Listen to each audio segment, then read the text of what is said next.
shoppers looking for an inexpensive car could choose from about a dozen models selling for less than $20,000. Now there's only one, the subcompact Mitsubishi Mirage, and there are reports that it will be phased out in 2025.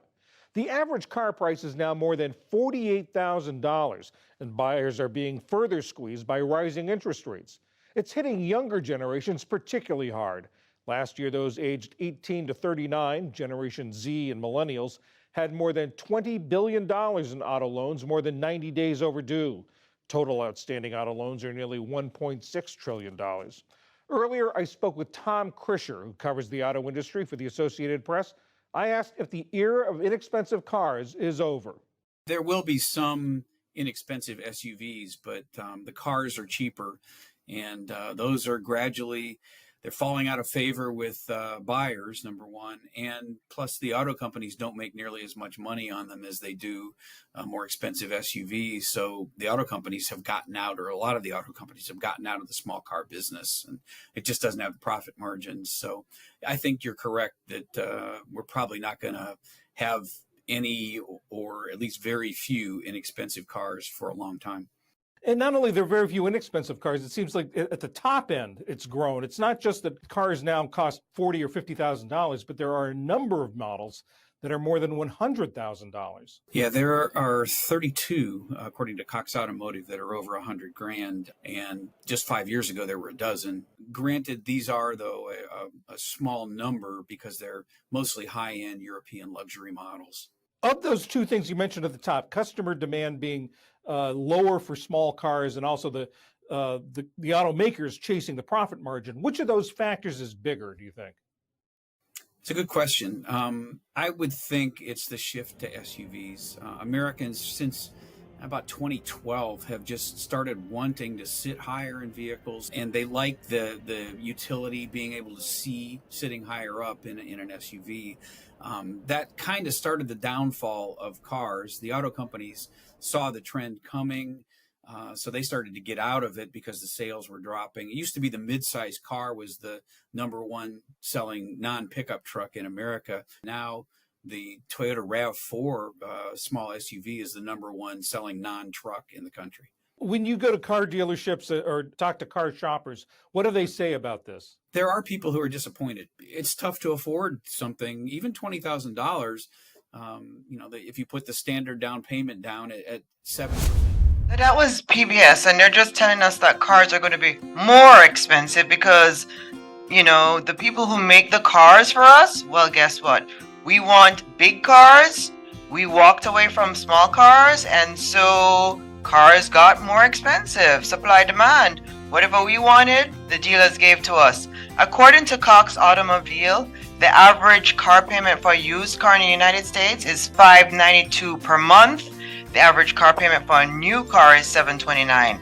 Now, I was doing some research, and it's because of the cars that the Americans are buying. The average person is paying $45,000 for a car. Weren't you looking at the Nissan Versa? The 2023 Nissan Versa sells for $15,980. It means if you put $1,000 down for 6 years, 72 months, you pay $270 a month. The 2023 Kia Rio, that sells for $16,750. You put $1,000 down, you're paying $284 per month for the next year. For 72 months, sorry.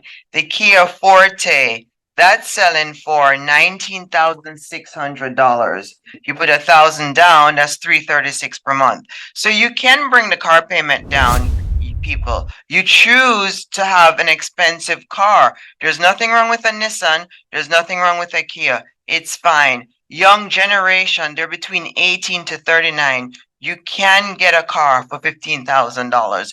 It is okay to drive a car for $15,000 because you're going to save your money to buy a house. I'm trying to help people buy homes here, and one of the biggest issues I'm having is that Americans are spending too much money on a car. So the car needs to go down. You can get your car under $300 per month, but you choose to get a car that's very expensive.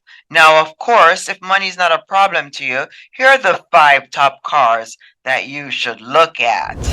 BMW, Mercedes-Benz, Lexus, Audi, and Range Rover. Those are the cars that Americans are driving if they are not having a budget conscience issue.